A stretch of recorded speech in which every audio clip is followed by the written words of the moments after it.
Salut à tous et bienvenue dans notre émission Décryptage Express. Aujourd'hui, nous allons examiner de près un sujet brûlant qui secoue le monde du football camerounais. La crise entre Samuel Eto'o, la FECAFOOT et la décision d'aligner les U20 contre la Namibie.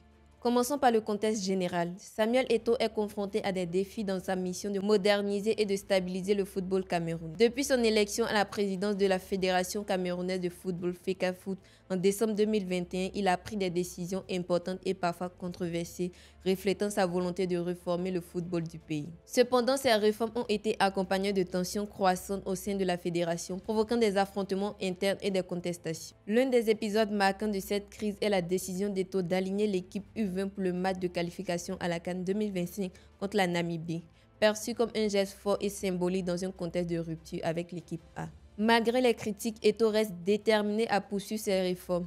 Dans un contexte de boycott par l'équipe A, Eto'o a pris une décision radicale en convoquant les jeunes joueurs de l'équipe U20 pour disputer le match de qualification à la CAN 2025 contre la Namibie.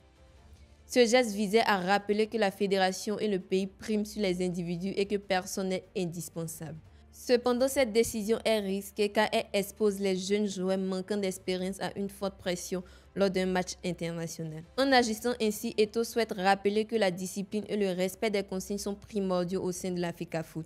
Il veut prouver que même sans ses stars, le Cameroun est capable d'affronter ses adversaires et que l'avenir du football camerounais repose sur la nouvelle génération. Toutefois, cette décision est perçue par certains comme une tentative de reprendre le contrôle de la fédération en réaffirmant son autorité face aux résistances internes. Les critiques soulignent que l'équipe U20 manque d'expérience pour un match d'une telle envergure. Le match contre la Namibie sera un test crucial tant pour évaluer le talent des jeunes que pour juger la capacité d'Eto'o à gérer cette crise. Un succès renforcerait sa position tandis qu'un échec pourrait aggraver les tensions internes et remettre en question sa gestion.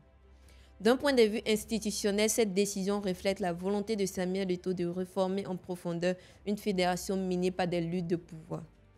Toutefois, son approche autoritaire pourrait accentuer les divisions au sein de la FECAFOOT où certains appellent déjà à sa démission. En conclusion, la décision de Samuel Eto'o d'aligner l'équipe U20 contre la Namibie s'inscrit dans un contexte de crise plus large au sein de la FECAFOOT. Ce choix audacieux vise à discipliner l'équipe A et à promouvoir les jeunes talents du Cameroun, mais il pourrait avoir des répercussions importantes sur son leadership et l'avenir de la fédération, tout en mettant en lumière les défis complexes auxquels Eto'o est confronté dans sa mission de moderniser le football camerounais.